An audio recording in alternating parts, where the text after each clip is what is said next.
guys, from now onwards, no DRS. Yeah. About to date my lady Selfridges. New drip on the way, Hello, good day everyone. Welcome to No DRS. I'm Trojan, and me, we have Lotanna. Well, we've had 2 weeks of no F1 content, and I don't know how the rest of you are coping. I started watching Formula Academy. What about you? Wow, I think it's getting way too cold. My summer, It is. my summer has been good so far. I think this break has been really, really long actually. I went to Edinburgh, and then there's this Edinburgh festival, and then I also went to Paris. It's very hot. I feel like now it's cold, but the summer has been good. It's been good rest. Everyone is well rested and everything. And yeah. So, if you're an F1 driver, what would you be doing on a long break like this? I think for various drivers, it will be different. I expect Carlos Sainz to be at the church praying because, Williams had a good start to the season and really too much of shit halfway into the season. I don't know. If you're an F1 driver, what would you be doing this break? I think if I was an F1 driver, I would be somewhere else. Like I would be on another medium, like on water, not on land. So it makes sense that a lot of F1 drivers are, like on the app, doing a lot of water activities. I think that's probably what I'll be doing, finding myself anywhere outside of two roads. My break time, I would like to just spend time with family. I think my ideal F1 driver this year would be George Russell. I think he's just having a good time. He's literally doing exactly what I would be doing, just having a good time, staying with family. I think he's vacationing with, his big family. And it's just been cool vibes to see pictures and all. That is exactly what I'll be doing as an F1 driver. Seriously. Yeah. Well, for me, if I was an F1 driver, I think I'll be sleeping. No hangouts, no family get together, nada, none of that. I would just be sleeping because we're about to get into the part of the season where all the races are far from home. Mm-hmm. They might likely not come back home up until, I don't know, December. Yeah. But excluding, I think after Azerbaijan, everything goes to shit, if you have 5 races in the US and Middle East. So, yeah, I think I would just really want to be asleep for that. Yeah, that makes sense. I think people recharge in different ways. And I think, everyone is resting. A lot of people are also now getting back on their grind. I'm seeing people, posting about to work and stuff like that. But it's good to see drivers just chill and do something else, attend events, surf, yeah, really good to see that. Okay, moving on. About the topic of changing the FIA precedent, right? Science Senior is out of that conversation. Who do you think would make a good FIA president? I think for me, that person should have been a race driver in the past. And so my answers are going to sound funny because these people have not been out of racing for a long time, like compared to Carlos Senior, for example. Well, I have 2 picks, right? I have Nico Rosberg. No laugh. I think I like listening to him. I think he has he's been a driver, so he has a good grasp of how things work, how things go. And he has a good grasp of what is fair and what isn't, at least so far on all of the commentaries on Sky. And I think he would make a good one. Another person, my second pick is Sebastian Vettel.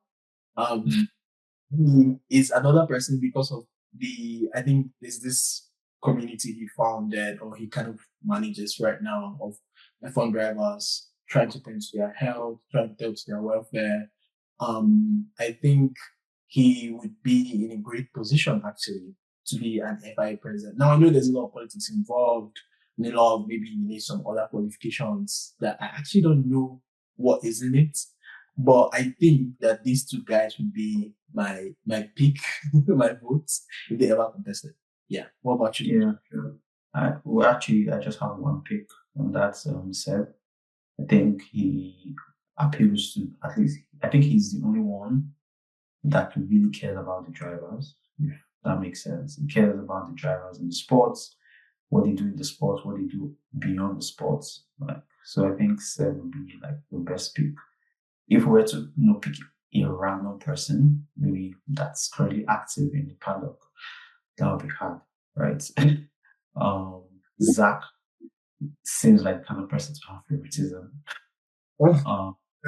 Zach wouldn't be a good FI president. I don't think so. What about Gunter? Um, pro- I don't know. Probably, but the plots, probably. I think Um, Gunter would be great. First of all, you know the person is going to do is to take away the barrel. yeah, we're back to swearing. He's going to take it and he's going to be like, if you feel emotional, let it out. And yeah, literally, at least you know that's the person is going to do it. But yeah, Gunter is someone. He's worked at different teams. He's worked at different capacities. He's had a lot of official duties within the F1 community and the sports in general. That I actually think he would make a good one. Like, jokes aside, actually, I didn't quite think about him, but now I'm thinking of him and I'm like, he actually would make a good one. What do you think? I think he will as well. I wanted to train one with wild card we haven't thought of, Valentino Rossi.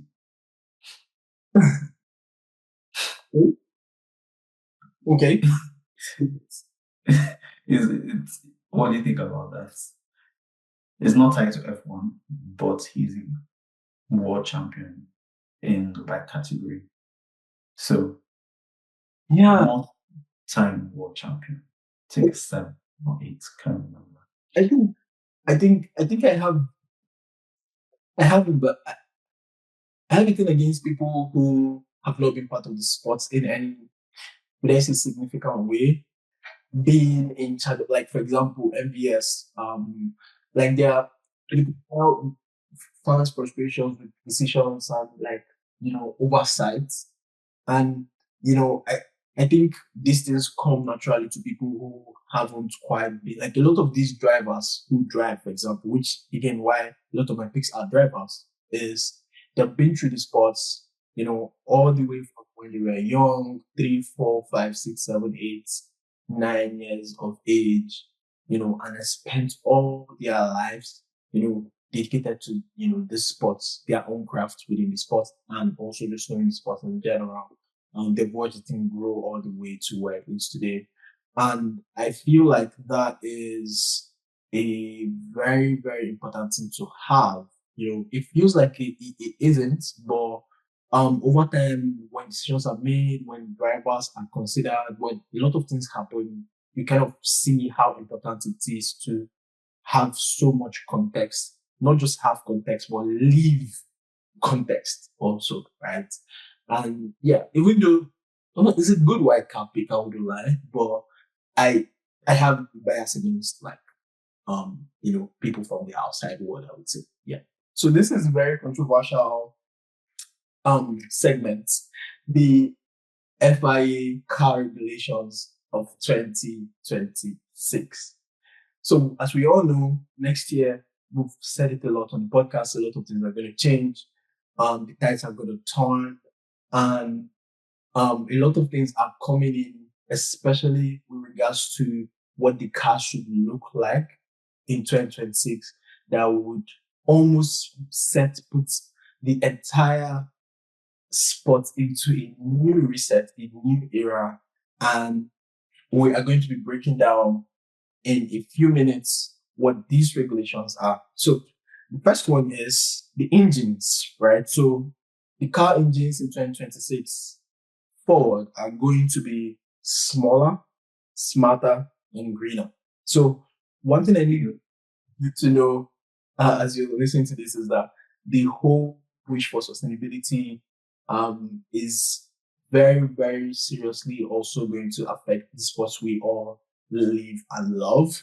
And that means, first of all, even though it's still going to be a 1.6 liter turbo hybrid engine, now the electrical side gets a huge boost because the battery power section of this is supposed to go from 120 kilowatts all the way to 350 kilowatts. So basically, they're trying to make sure that there is now a 50-50 balance of, mechanical and electrical power, powering the entire car. And also the complicated heat recovery system is gone. Everything basically is geared towards this 100% sustainable fuel, right? And so sustainable fuel for the mechanical side of things is now mandatory, and the electric power requirement is now triple what it used to be, basically. So that's the first thing. The cars would now have to rely on more electric power. There's going to be more demand for battery, more electric power, and everything that can get wrong or can go wrong within, electricity is going to then be able to go wrong, right? Strategies will begin to involve managing, your energy in a very strategic way. A lot of things are going to happen, and it's going to be a very interesting challenge for, engine manufacturers. We already have Audis who are going to be kind of favorites. But I'll let you speak on what you think about engines. First problem is that right now there's no battery in the market that will give the energy deployment that Formula One is asking for. Mhm. I think back in the day, I can't remember what year, Lamborghini released a car called Lamborghini Sian, where it had like a hybrid. They were trying to like play with hybrid energy and like heavy deployment of energy from a battery. But in this case, Lamborghini did not use a battery; they used something they call a supercapacitor, and they're really dangerous. Mm. What if these Formula One cars do crash? If we have a catastrophic crash, that usually the past will just be maybe mechanical bits flying around. Now you risk a supercapacitor electrocuting the drivers or marshals that are coming to recover the car. Now you're introducing more risk to the sport, electrical fires. And I feel like, yes, we all want sustainability and yada, yada, yada. There are other ways to achieve that, right? I'm not trying to destroy sport. Imagine football, like FIFA coming up and be like, oh, you know what we need to make football more sustainable. And they change the very fabric of the sport. Let's say, for example, instead of having balls made from, let's say, pig bladder. Let's assume balls were made from pig bladder. And we're used to that. And we come and say, oh, let's start playing ball made of sand. With a new type of sand that is light and easy to kick. You get what I'm saying, right? I know that's not like a one-for-one comparison on the issue here. Yeah, it's not. Yeah, but there should be a limit to how you push this sustainable. Think of it, it's like telling a child, oh, you must love eating fish. Even though the child has told you, hey, I do not like eating fish. And you know how that turns out to children. The child grows up eating fish. Right? It's kind of the same thing here. Same thing governments around the world have been trying to do, pushing electric vehicles on people. Not everyone is going to love driving an electric vehicle. Yes, cars are the means of transportation, but it means much more than just a transportation box. People watch, at least growing up, most people didn't watch Formula One because, they just love the idea of a car or transportation. The sound matters. The character of that car matters. They're trying to take all those characteristics that we love. I can't picture what it would be like watching a race next year. Like, I would get to hear vacuum cleaners or something. I can't even picture it. It's like, So I think the sound of the cars actually matter. They do. Yeah, there's this mechanical thing that the sound also brings. There's just a lot, right? But there's also, again, these are the regulations. I feel like 2026 is going to be the year of the guinea pig, right? And this is bringing me to the second session, right? Car size and weight.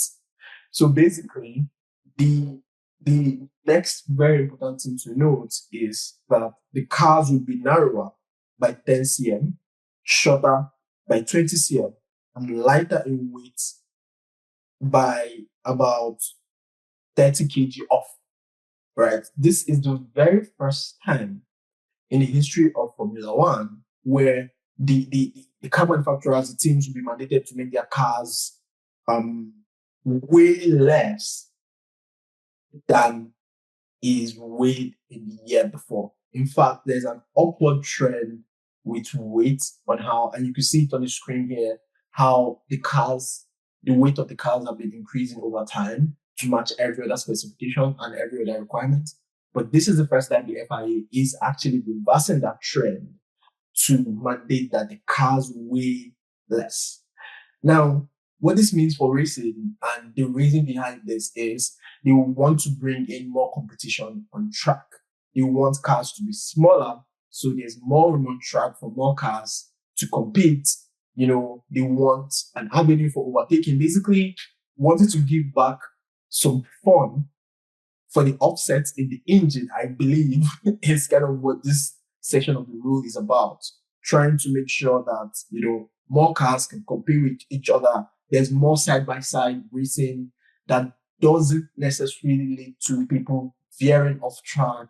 A lot of more special things can happen in the corners, more maneuvers, a whole lot of things. Dimensions, I get it, right? The cars got fat. But now the problem is the weight. Again, battery technology is not at the place we want it to be. Right now. And so far, for what I can say, I might be wrong. We can bet on this and see what comes out next year in March. I feel like a lot of these engine manufacturers will go for super capacitors. The option I see is, okay, fine, since we're not going to be revving the engine as much of the energy is reliant on the engine, they could use lighter materials for the engines. I think a lot of the teams complain that on the straights it's impossible to have a 50-50 split on most of the tracks. Like imagine the straight in Azerbaijan trying to go flat out. You might run out of power before you get to the pit straight. A lot of people will see very incredible scenes where people can't even pit because they're running box and they're stuck. And then they'll be stuck in such a way that it will now become like a violation, and then they will now have to be safety car. Like a lot of F1 the movie, a lot of F1 the movie things that actually happen next year. I just want to say one thing though. I feel like the other ways to achieve sustainability without growing the sport. A good example is, I think someone brought this up, right? So carbon capture. You capture the carbon in the atmosphere, synthesize it to get renewable petrol that can be then used in. Yes, I hate the V6 hybrid, but use it in V6 hybrid. If you want to make the sport sustainable at all costs, focus on the things around the sport, not the sport itself. Something has to give. Yeah, I think you're right. Something has to give, and I think the FIA has decided that this is what has to give, and I think that's the challenge for the car manufacturers to kind of figure out next year. I'm very, very curious about how things will play out, because the next session, which is the final one I want to talk about today, is aerodynamics. So there's going to be no DRS, which is funny enough. The name of our podcast is No DRS Podcast. It feels like we foreshadowed this happening, next year. So it's quite interesting. There'll be no DRS. Instead, there's going to now be a new technology called active air technology. And so there's going to be two modes now. No longer one DRS button you can press, but two modes. One mode is Z mode, which is maximum downforce, basically. So something you could press for when you're close to the corners to get you to move quick through the corners. And there's the X mode, which is low drag. Basically, it's set up for straight. When you're on the straight, you could press it, and then you would have a lot of leeway when you're going on the straights. Drivers will be able to switch between modes automatically at set points. So just like there are DRS zones, times for DRS to come up, rules are going to be set, and tracks are going to have like Z mode zones X mode zones, all of those things, basically, and the technology is called active aero technology. Basically, this is for aerodynamics. And, again, I think this is another rule or another setup that makes sense for the new sizing, the new weights of the cars, and the push to get more out of things, to get more excitement and more, I would say, competition out of things. I think the FIA is getting to a point where there are other rules around, like, money to be spent on cars, resources, all of those things. But the rule of the game, basically, for these new regulations around sustainability and around leveling the playing ground, so that as much as possible, a lot of the things that would set drivers apart would be craft and not machinery. So there's a lot of leveling the playing field that they're trying to do. I'm very curious to see how that will play out. What do you think about this, Trojan? So I don't think I'll miss the DRS as much. But what do I think about the new modes? I feel like it adds unnecessary complexity to driving. It's another added complexity to a very complicated steering wheel that they already have to set brake bias and all that. Yeah, we just have to wait and see what it looks like. So I can't hit it before I see it. So I just have to see it and know if it's something. We might have people pull a Jack Doohan. Yeah, we might have people do those things. Also, let's talk about the fact that a lot of other things will change because of that. So racing in rigs, the setups are going to change, right? Sim racing is going to change.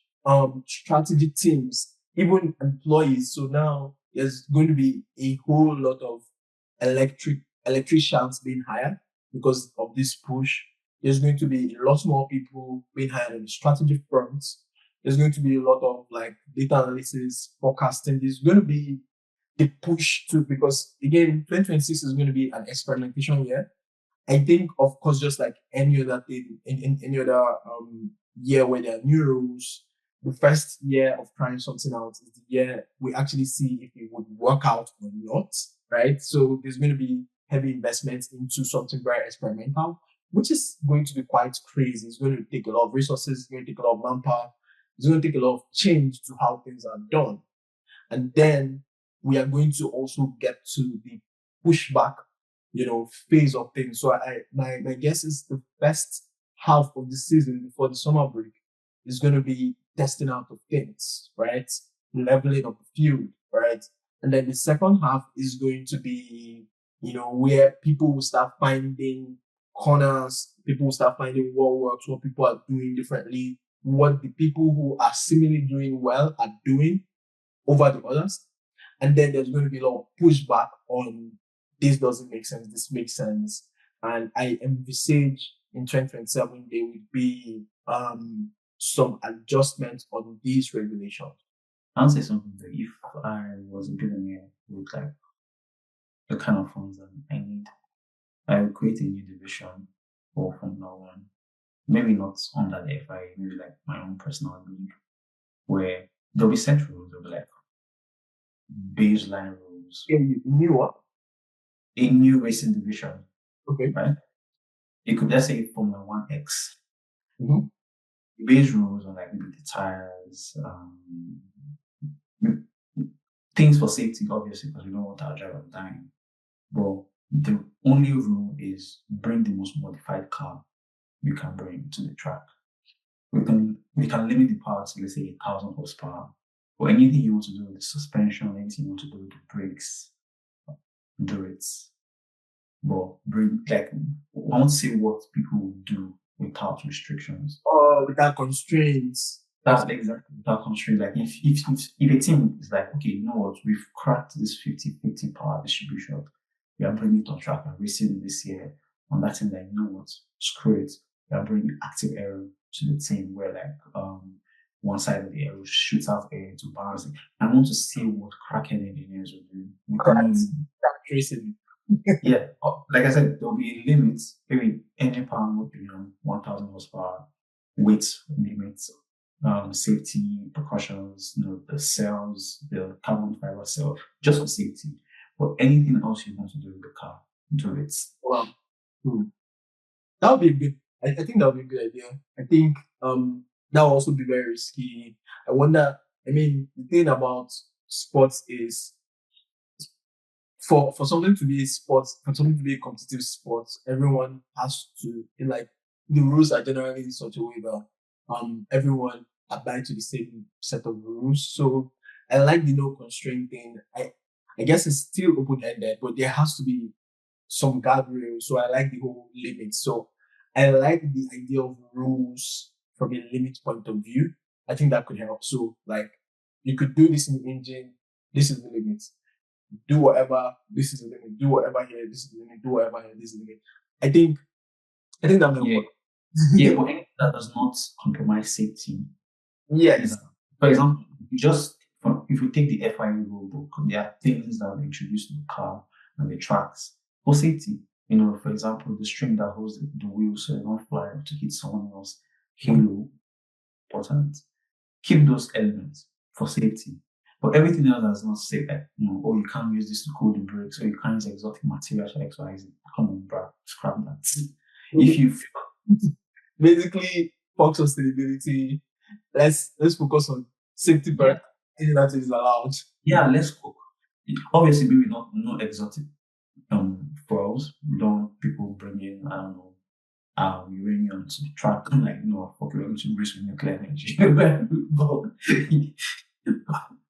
Point is, everything's allowed as long as it doesn't compromise safety. Okay. I think I'm curious what that race will be called. What would it be called? F1. F1. Imagine this, imagine where we had the 2020 Mercedes racing against the current McLaren.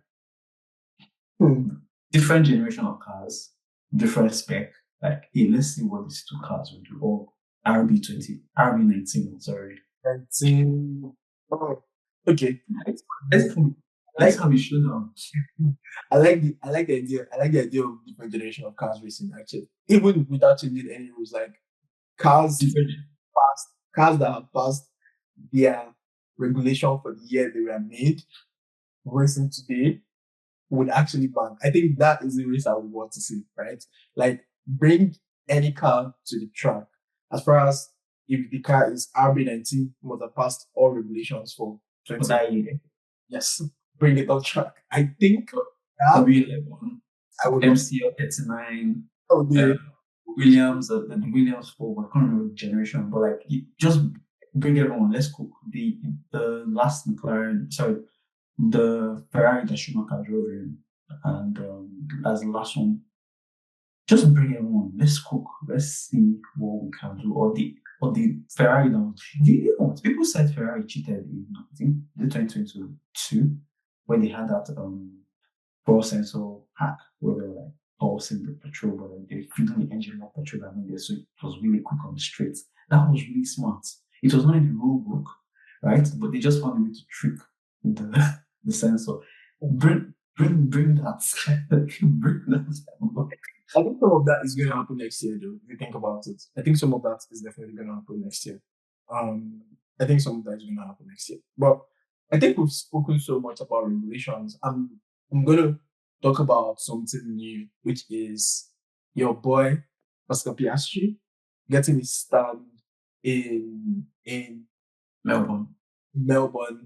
I remember also Lando getting his stand, and now Oscar. I'm going to give you your time to talk about this because it's a special thing. Go. My boy Piastri getting his stand next year in Melbourne. What do I think about it? I think it's too early, really. Too early? Yes. I know where I'm supposed to be supporting Piastri. Oh, he's getting his stand next year, and I will not be biased, right? On our last episode, we spoke about Lando stand. Where I was like, come on, behave. I wasn't really buying into it. And at first, everyone thought I was being, harsh on Lando because I'm a huge Lando fan. But I'm not just a fan of the whole, this is my stand. I don't think Hamilton had a stand in Silverstone on his second year in Formula One or his third. You get what I'm saying? Just focus on driving. Like if you come on, if you win the championship this year, you're like, oh, I have a stand next year. Oh wow, I'm all in. Like you're fighting for a championship and you are hoping you are getting the stand in the Melbourne race next year. What if you don't win this year's championship? The stand is going to be there. Yes.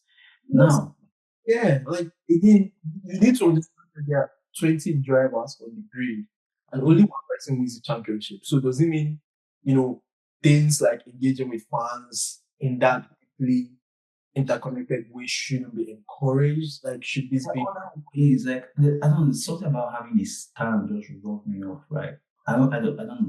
It's not. I don't get it. I really don't. Like, God forbid, God forbid, he doesn't win this year. All right.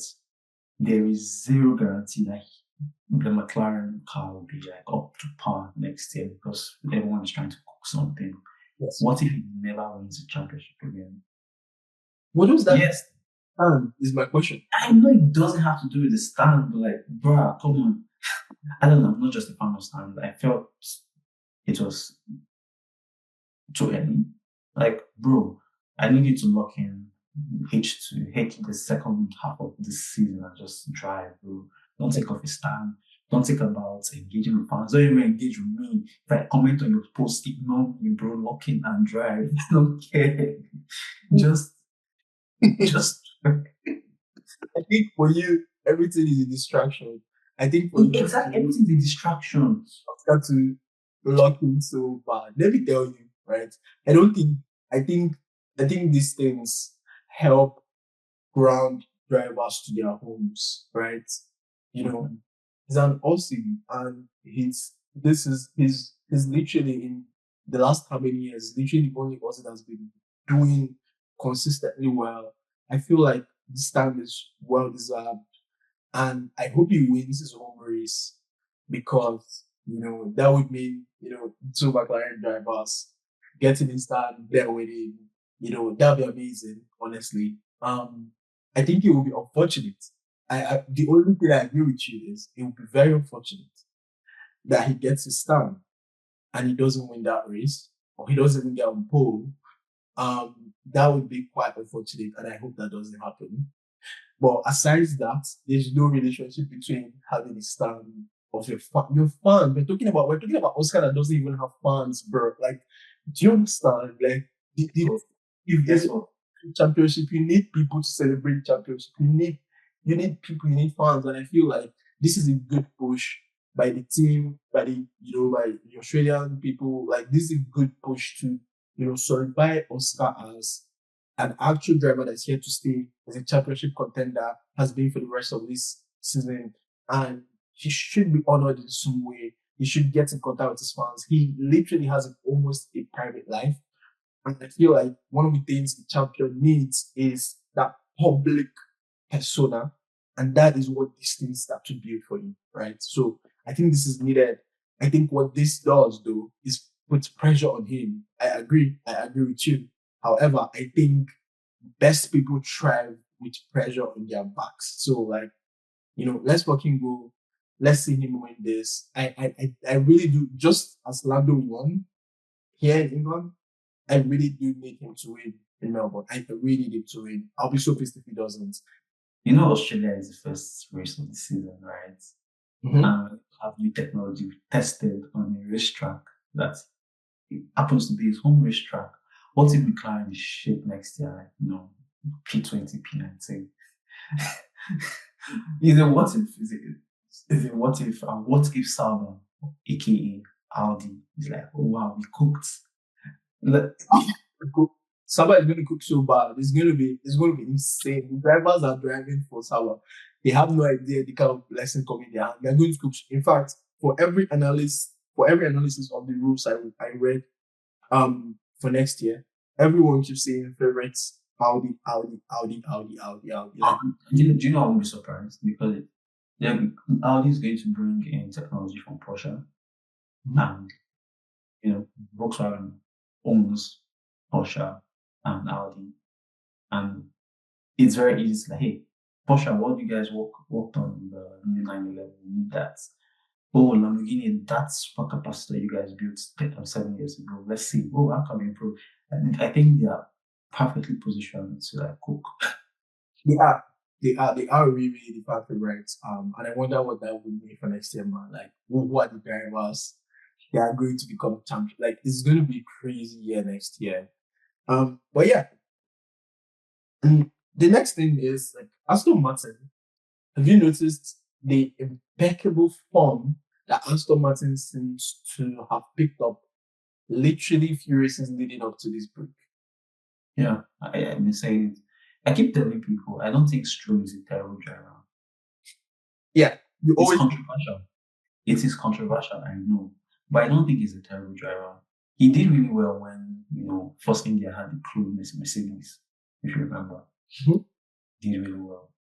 I think he has just been put in teams where like, this guy's not good enough. I'm going to put my heart into it. I feel like if you give Stroll I feel like if you give Stroll the MCL 39, he might probably not drive like Oscar or Lando, but he will be close. Yeah, I think that far. again, I agree that Stroll is a really strong driver from 2019 sets, right? I think he's a really, really solid driver from that set. I agree with you. I agree with you that he is up there. My only disagreement has always been that he is not World Driver Championship material, right? But Yeah, he's definitely not. I think he's a solid driver. And, if you take a look at the races, in Austria, Alonso, who surprisingly has been having a fantastic year now, I would say. Like, but when you score 3-4 times, it's fantastic. At this point, they are going to overtake Williams soon, right?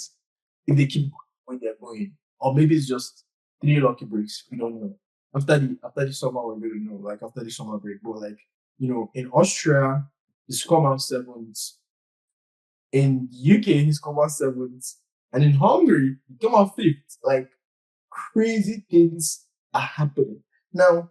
This is not just even in the races, but also in the qualifying. Racing Really well, right? The Aston Martin seems to be a really solid qualifying car, and it seems that Alonso is beginning to convert those qualifying because since the beginning of the season, they have been qualifying really good. They have just been blowing the races, but there's something changing, and even Stroll is also picking up really good steam.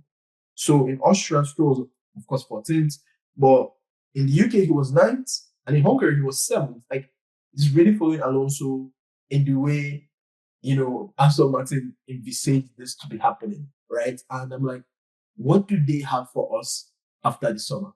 Do you think this is a lucky break, or do you think we're about to see Aston Martin's overtake Williams in the championship? What do you think?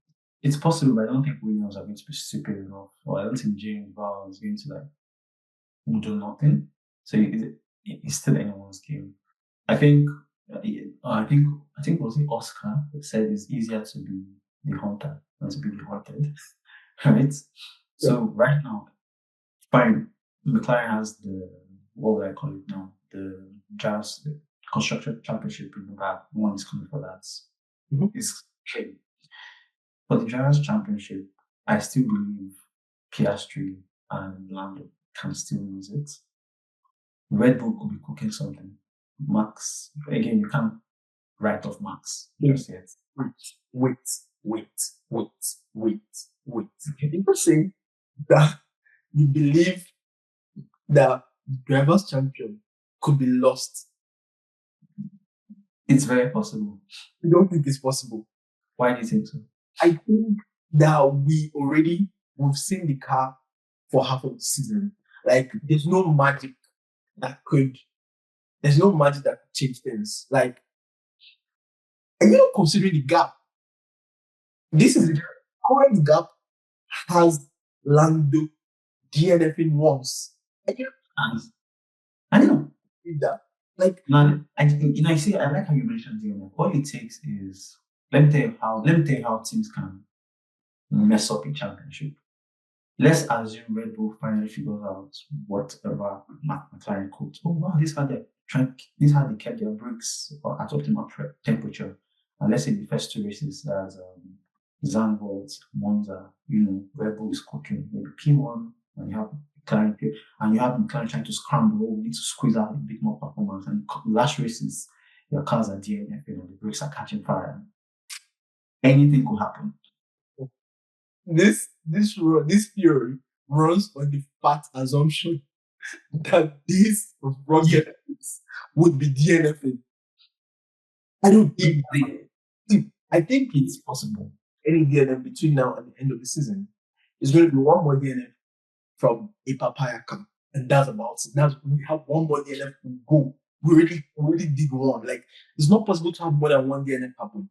This is literally my bet, and you could quote me here. And at the end of the season, is they have only one more DNF in their books, and that's about it. I will love us to bet on this. Put your money in your mouth. Let's take a bet. Let's take it. How much are we betting on that? End of the year. End of the year? No DNFs. No, not more than one DNF. Not more than one DNF. So is no DNF to one DNF is what my bet is. If there's going to be a DNF, it's going to be either is no DNF or at most one DNF for the papayas. That's my bet. What's it? 2 DNFs. 2 DNFs. Between now and the end, 2 DNFs. Yeah. My prediction is really going to come to pass. So let's stick around this. No. I think your prediction is too close to one DNF. You have to bet on more. You can't say 2. You have to say 2 more. No, I'm saying it has to start with 3, not 2. 2 has to be a bridge. Because if I'm saying 0 or 1, you can't say 2 or more. You have to start with 3. There has to be a bridge. I don't think to get it true. I'm saying we're going to have at least 2 DNFs in the second half of the season. From the papayas? Yes. How much are we betting? Let's not put the price on what will be publicized. Okay. All right. Well, you guys heard it. My bet is that, and you will see the bet on the screen. For between now and the end of the season, the papayas are gonna, if any, gonna have 0 to at most 1 DNFs. And Trojan is saying that between now and the end of the season, the papayas are going to have at least 2 or more DNFs. With your side of the bet means, having 2 DNFs means it puts the third and fourth people in really, really good position, which, means the Red Bull can still cook something good. I'm just taking a look at the point standing now. It's actually insane. You have Piastri giving Lotanna. Just what you do for the third and fourth, just add 25. Do you see the gap? Like, it's insane. You need Max to win. You need to win all races. You need to win all 4 races, and Oscar winning 0. Oh my gosh. It's not impossible. I don't think you realize how. Yeah, okay. I think I underestimated the gap. Oh well, so moving on, favorite tracks coming up in the season. I think it's known to everyone that my favorite track is Trojan. Play it all the time on the F1 game. It's my absolute favorite track. Runner-up is Monza, and I like how it's Monza, the nice Trojan. So, how are you? I like Monza a lot. I think it represents a lot also, especially when Ferrari is front. I also like the track in Qatar. I like it. I have a personal love for that one because I've also witnessed that one live. And it was amazing, and those 2 are my favorite tracks for the rest. Yeah. I think we might have another Ferrari home win. It depends. It depends on how Zandvoort goes. If Zandvoort is trash, then Ferrari have no hope. I personally, I'm not spending any of my remaining time this season having hope on a hopeless team. I'm sorry about that, but I've spent enough for the year. Now I'm just looking out for other teams and seeing what they have for me. I don't think the Ferrari team is serious about anything. It's funny because they might even get worse next year with new regulations. I'm just very curious about what is going to happen with these drivers. Like, again, I feel like Ferrari is not quite deep in the fact that this is the only year they have some kind of leverage, you might say, right? And the year that they have to kind of prove themselves, because we're about to enter an uncertainty year. Like 2026 is such an uncertainty year that anything playing, I think Ferrari is doing, is annoying. Like, they're now annoying to me, honestly. Before we wrap today's episode, just as we do on every episode, we add no DRS podcast, and what that means is we are also very, very particular about what happens behind the scenes. We make it a point to talk about the people who make our weekends amazing, the people who are working behind the scenes to make sure that we have great weekends, the people who are working to provide us with like content to show us the sides of the game that we wouldn't normally see if we were not there in the cities, right? And today we're going to be spotlighting Owen Mears. He is the video editor and social media executive at Williams Racing. He is, you know how teams have, or drivers have nicknames of fandom. So there's one called Calando, basically Carlos Lando. He's one of the Calando people that got into Williams, and he's doing amazing with content. These are the people that make sure that we get the cool videos you see, the cool videos of James Vowles, the cool videos of Albon and Carlos Sainz, of course, and all of the cool things you see on the internet that sparks conversation, that makes us see drivers in new lights and see them, as they keep going on through the season. So we're shouting out to him, keep doing what you're doing, you're doing amazing. And thank you so much for all your work. And we are going to keep following up with all of the content. On that note, we would like to say thank you guys for listening. You already know to subscribe and share this episode if you liked it. And we will see you on the next one. Bye, guys.